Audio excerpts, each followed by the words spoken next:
ওয়েস্টফ্যালিয়ান ব্যবস্থা আর তার পরবর্তীতে আসে উত্তর ওয়েস্টফ্যালীয় ব্যবস্থা। আমরা আগের দিন ওয়েস্টফ্যালীয় ব্যবস্থা নিয়ে আলোচনা করেছি। আজকের আলোচনা করব উত্তর ওয়েস্টফ্যালীয় ব্যবস্থা। তার মানে ওয়েস্টফ্যালীয় ব্যবস্থার ঠিক পরবর্তী সময়ের বিশ্ব ব্যবস্থা কেমন, সেই বিশ্ব ব্যবস্থার চরিত্র কেমন, সেই বিশ্ব ব্যবস্থার বৈশিষ্ট্য কেমন, সেটাকে আজকে জানতে হবে। কেমন আছো সবাই? আশা করছি প্রত্যেকে তোমরা ভালো আছো। আমি আশিস কর পলিটিক্যাল একাডেমির পক্ষ থেকে সবাইকে স্বাগত জানাচ্ছি। আমরা আন্তর্জাতিক সম্পর্কে বিভিন্ন টপিকগুলো নিয়ে ছোট্ট ছোট্ট করে তোমাদেরকে বোঝানোর চেষ্টা করছি।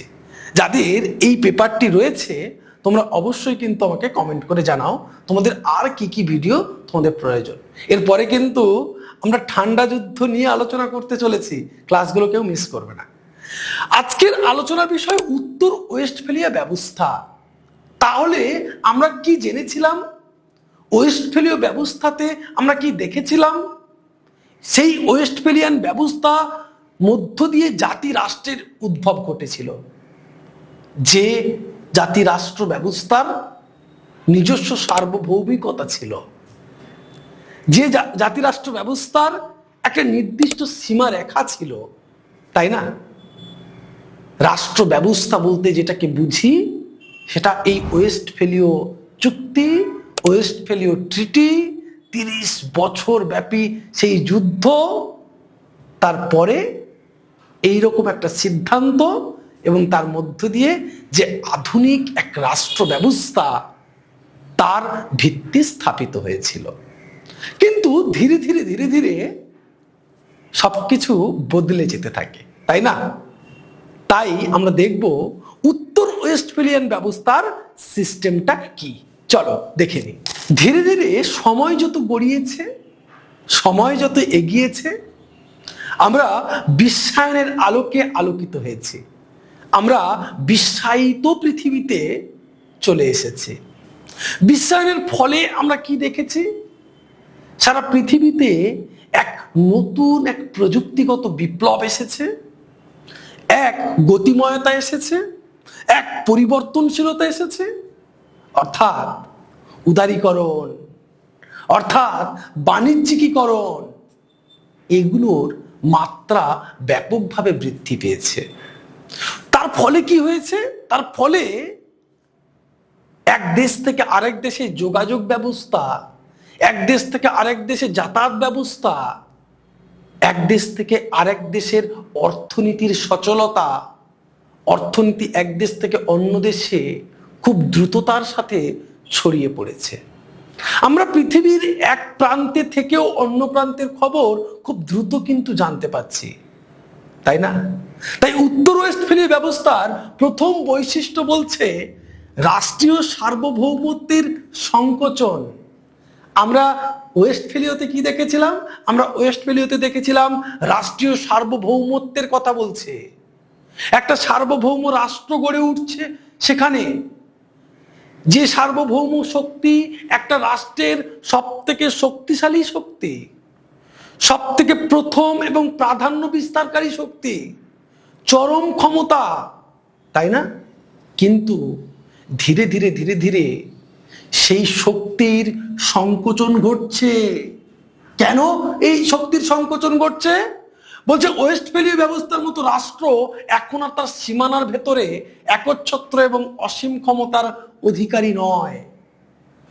ওয়েস্টফ্যালীয় ব্যবস্থায় যে তার সীমার মধ্যে রাষ্ট্র ব্যবস্থা একচ্ছত্র অধিকারী ছিল, সে যেটা বলবে সেটাই, সেই রাষ্ট্র স্বাধীন, সম্পূর্ণভাবে তার রাষ্ট্রের মধ্যে সমস্ত সিদ্ধান্ত সে নিজে নিতে পারত। কিন্তু পরবর্তীকালে কি হলো? বিশ্বায়ন আসলো, সেখানে এসে কি ঘটলো? আস্তে আস্তে নিজের সার্বভৌমত্ব, একটা দেশ নিজের সার্বভৌমত্ব ক্ষমতা অনেকটা কমে যাচ্ছে। কেন কমে যাচ্ছে, কিসের কারণে কমে যাচ্ছে সেটাই বোঝার। কারণ বলছে দেখো, বিভিন্ন আন্তর্জাতিক চুক্তি, বাণিজ্য নীতি, বৈশ্বিক নিয়ম নীতি মেনে চলার কারণে আধুনিক রাষ্ট্রগুলোর সার্বভৌমত্ব, একক সিদ্ধান্ত নেওয়ার ক্ষমতা অনেকটাই সংকুচিত হয়ে পড়ছে, তাই না? একদম ভালো করে বোঝার চেষ্টা করো কেন এই রাষ্ট্রীয় সার্বভৌমত্বের সংকট ঘটছে। যদি একটা অবাধ বাণিজ্য নীতি দেখা যায়, যদি অবাধ বিষয়গুলো দেখা যায়, তাহলে কি ঘটে? আমি আমেরিকা থেকে 100 টাকা ধার নিয়েছি, তাহলে আমাকে তো আমেরিকার কথা শুনতে হবে, শুনে চলতে হবে। আমার কাছে ছিল 10টা টাকা, আমেরিকা আমার ভারতবর্ষে ইনভেস্ট করেছে এত টাকা, ভারতকে এত টাকা ঋণ দিয়েছে, তাহলে আমি তোমাকে ভাই ধার দেব, আমার তো কিছু, তাই না, আমার তো কিছু উদ্দেশ্য আছে। তাহলে আমেরিকার কথাতে তোমাকে চলতে হবে। শুধু তাই নয়, পাকিস্তান, আরো গরিব যে সমস্ত দেশগুলো, নেপাল, ভুটান, বাংলাদেশ, মায়ানমার, তাদের দেশের যে ভিতরের যে অভ্যন্তরীণ বিষয়ে সে নিজের থেকে সিদ্ধান্ত নিতে পারত, এখন আর কিন্তু সেই সিদ্ধান্ত নিতে পারছে না। কেন? সেখানে উন্নত অর্থনৈতিক দিক থেকে ক্ষমতাশালী, সামরিক দিক থেকে যারা ক্ষমতাশালী, সেই সমস্ত দেশগুলো এসে তোমার দেশের অভ্যন্তরীণ বিষয়ে পরোক্ষভাবে নাক গলাচ্ছে, তাই না? পরোক্ষভাবে কেন বললাম? সরাসরি নাক না গলিয়ে অনেক সময় পরোক্ষভাবে নাক কেন গলায়? যে তুমি কিন্তু আমার কথা না শুনলে আমি তোমাকে আর ধার দেবো না বাবা, তার থেকে না বাবা ধার পাবো আমি, কথাটা শুনি। তাহলে বুঝতে পারছো, এই যে বাণিজ্য নীতি, এমন ভাবে বাণিজ্য নীতিকে তৈরি করা হচ্ছে, এমন ভাবে আন্তর্জাতিক চুক্তিগুলো করা হচ্ছে, যার ফলে তার উপর তুমি নির্ভরশীল হতে বাধ্য। কারণ তুমি গরিব দেশ, তোমাকে চায়না যা বলছে তুমি বাংলাদেশ তাই শুনছো। তোমাকে বলছে এখানে একটা জাহাজ বন্দর করে দেব, তুমি বলছে আহ বাহ খুব ভালো তো। তাহলে চায়না বলছে আমার কথা কিন্তু তোমাকে ভাই শুনে চলতে হবে, তাই না? তাহলে এখানে দেখতে পাচ্ছ পৃথিবীটা বদলে যাচ্ছে, তাই না? ধীরে ধীরে পৃথিবীটা বদলে যাচ্ছে। তোমার যতই সীমারেখা থাক না কেন, সীমারেখার মধ্যে ঢুকে কিন্তু প্রভাব বিস্তার করছে।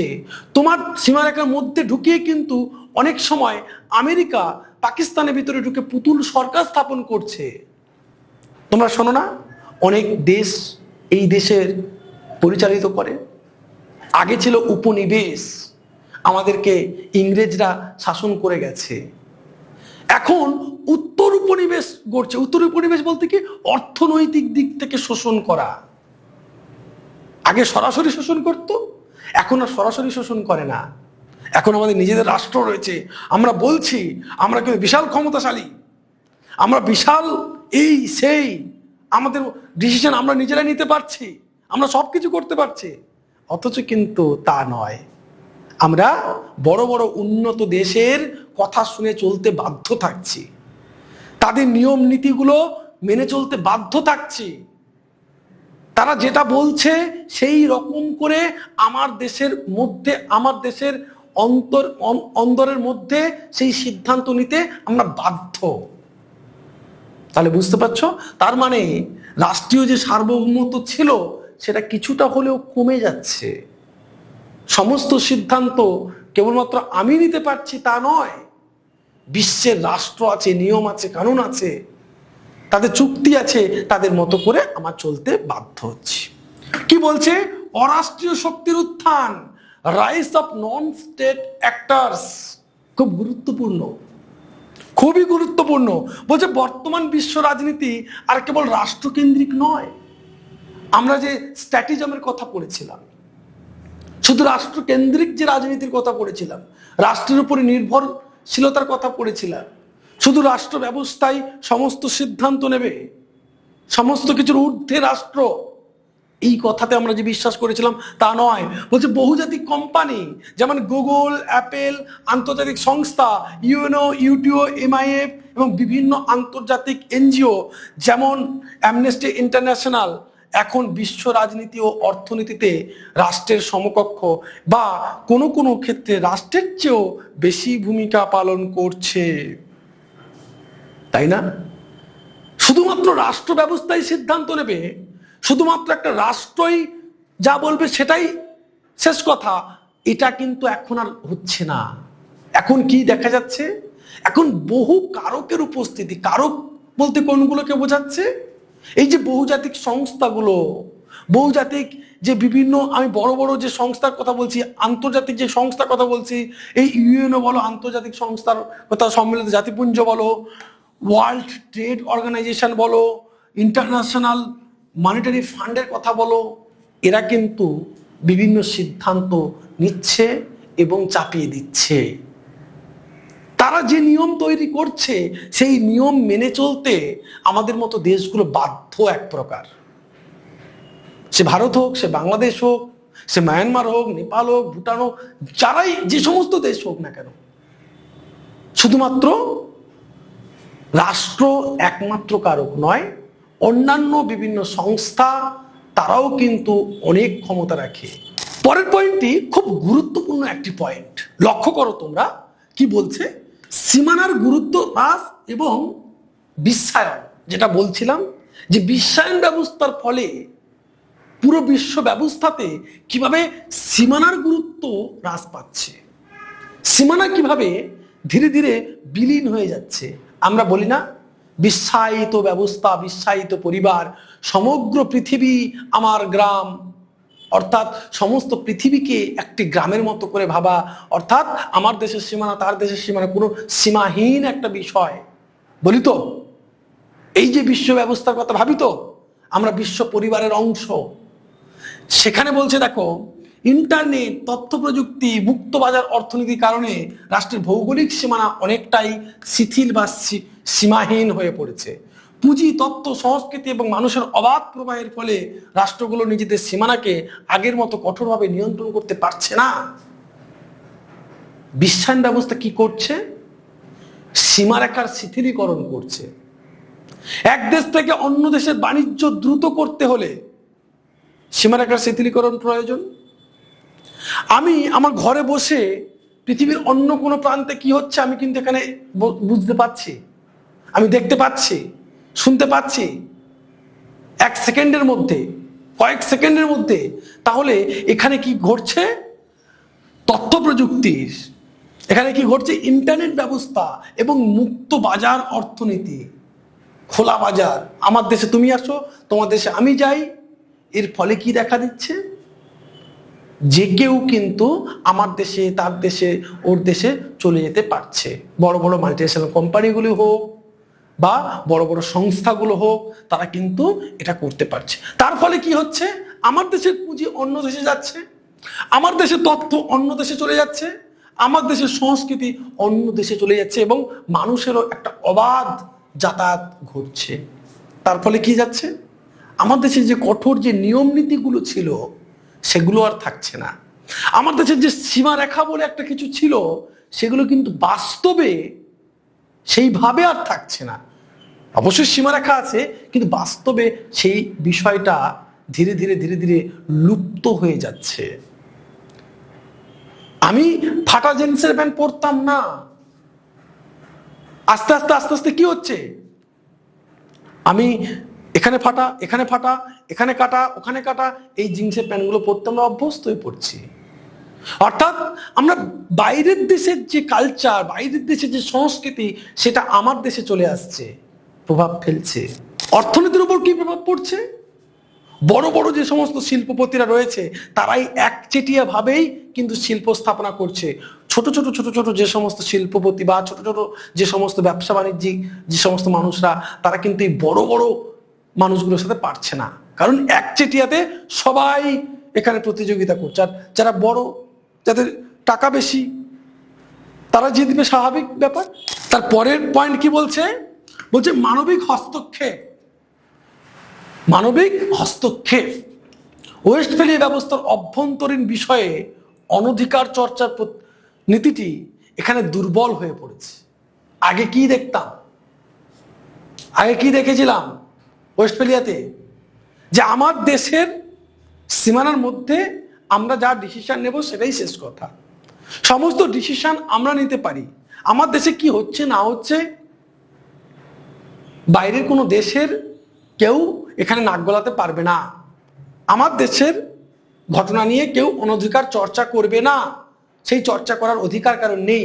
কিন্তু এই যে উত্তর ওয়েস্টফেলিয়াতে আমরা কি দেখছি, দুর্বল হয়ে পড়ছে। কেন? কোন রাষ্ট্র যদি তার নিজের নাগরিকদের উপর গণহত্যা, যুদ্ধাপরাধ, মানবিক অধিকার লঙ্ঘন করে, তবে আন্তর্জাতিক সম্প্রদায় বা জাতিসংঘ সেই দেশের অভ্যন্তরীণ বিষয়ে সামরিক বা অর্থনৈতিক হস্তক্ষেপ করতে পারে, যাকে বলা হয় রেসপন্সিবিলিটি অফ প্রোটেক্ট। তাই তো, তাই বলছে তো। এখানে আন্তর্জাতিক একটা নিয়ম কানুন রয়েছে।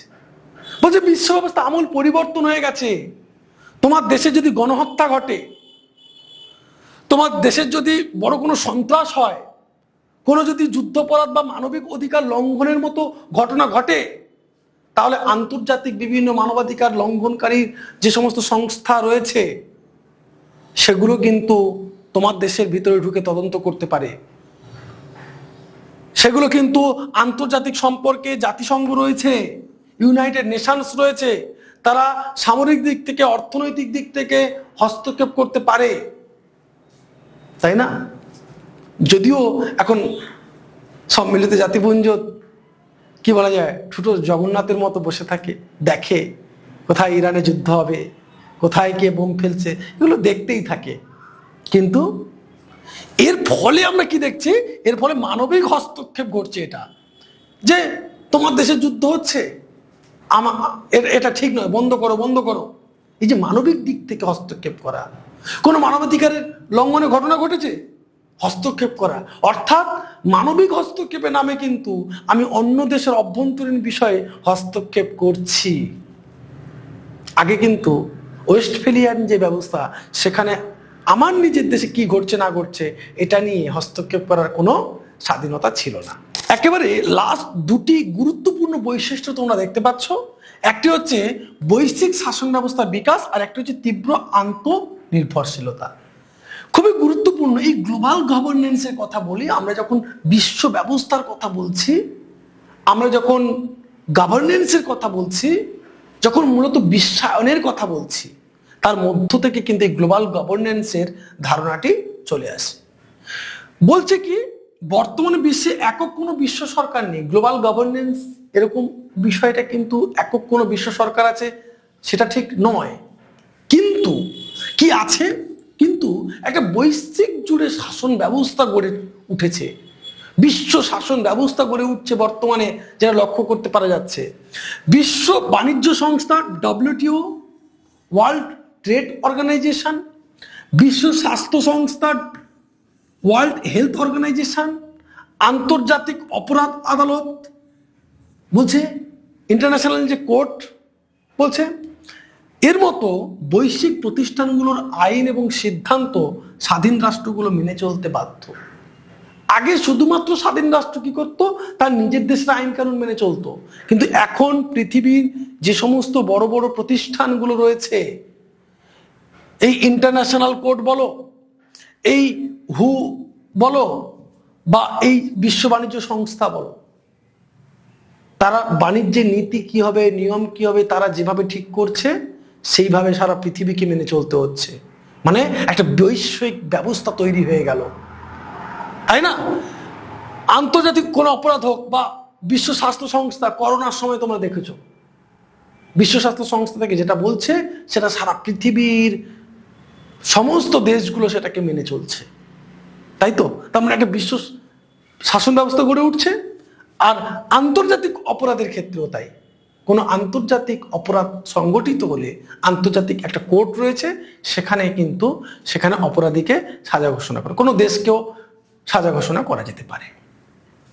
আর একেবারে লাস্ট পয়েন্ট বলছে তীব্র আত্মনির্ভরশীলতা, কমপ্লেক্স ইন্টারডিপেন্ডেন্স। বিভিন্ন যে রাষ্ট্রগুলো, এখন এমন একটা পরিস্থিতি চলে এসেছে, এখন এমন একটা সময় আমরা লক্ষ্য করতে পারছি, যে সময়টাতে তোমাকে আমাকে ছাড়া, আমাকে তোমাকে ছাড়া, তাকে ছাড়া, ওকে ছাড়া আমরা কিন্তু আর চলতে পারি না। একে অপরের উপর নির্ভরশীল হয়ে পড়েছি। কারণ ওর কাছ থেকে আমার 10 টাকা ধার নিতে হবে, ওর কাছ থেকে চাল গম নিতে হবে, তার কাছ থেকে আটা নিতে হবে, কেননা একটা দেশের মধ্যে সবকিছু কিন্তু নেই। তাই একে অপরের উপর আমরা নির্ভরশীল। আমরা রাশিয়া থেকে, ইরান থেকে, ইরাক থেকে, কুয়েত থেকে, ইত্যাদি ইত্যাদি থেকে আমরা তেল আনবো, তার বিনিময়ে আমরা ওই দেশ থেকে এটা পাঠাবো, আমরা এই শস্যটা পাঠাবো, এই ওষুধটা ওখান থেকে আমদানি করব। তাই আমরা কিন্তু প্রত্যেকটি দেশের উপরে নির্ভরশীল হয়ে পড়েছি অত্যন্ত বেশিভাবে। বলছে আধুনিক রাষ্ট্রগুলো অর্থনৈতিক দিক থেকে, সামরিক দিক থেকে, প্রযুক্তিগতভাবে একে অপরের উপরে মারাত্মকভাবে নির্ভরশীল।